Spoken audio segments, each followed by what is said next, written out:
Well, um, that was interesting. An interesting first half. I made a statement in a group chat that said, hey, Texas goes 4-0 against San Jose State. Gonna be a long season in Texas. Now, of course, the Longhorns and Arch wound up putting in some work and coming up with a very impressive score. Bravo.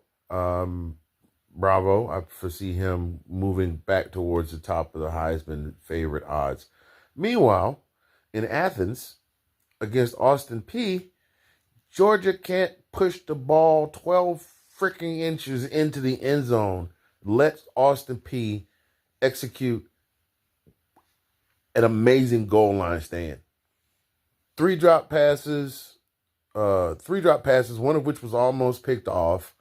A couple of runs, and that last one, as big as that offensive line is, they couldn't move anybody out of the way. Somebody got in the backfield and doggone near got a hold of Gunner and tackled to run it. That's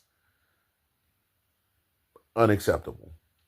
That is unacceptable for a program that prides itself on being a run the ball school. That is absolutely unacceptable. Now, they're still winning 14-3, but this one ain't looking good. I don't like this because this is looking like last year's Georgia that would struggle to get started, and then the engine would start as like driving the old 1980 get out and push. You crank it up and you start driving where you're going, and about 10 minutes into the ride, the engine has finally warmed up enough to run. I don't like that. That got us in a lot of trouble last year, and that can get us in trouble this year if we don't get some get right. Everybody's talking about, the folks in Tuscaloosa are talking about Kalen DeBoer. There's a guy that plays on the offensive line, and his dad is the offensive coordinator. I'm not going to call him by name because I think it's like Candyman. When you say his name 3 times, he shows up or does something dumb. But there's a guy that plays on the offensive line whose dad happens to be our offensive coordinator. And I know there's a certain area where Kirby wants the offense to stay. You know what? I'm not going to blame it. I'll say it. I'm not going to blame it on Mike Bobo. They just don't look. They don't look well polished. This is Jekyll and Hyde from last week against the team.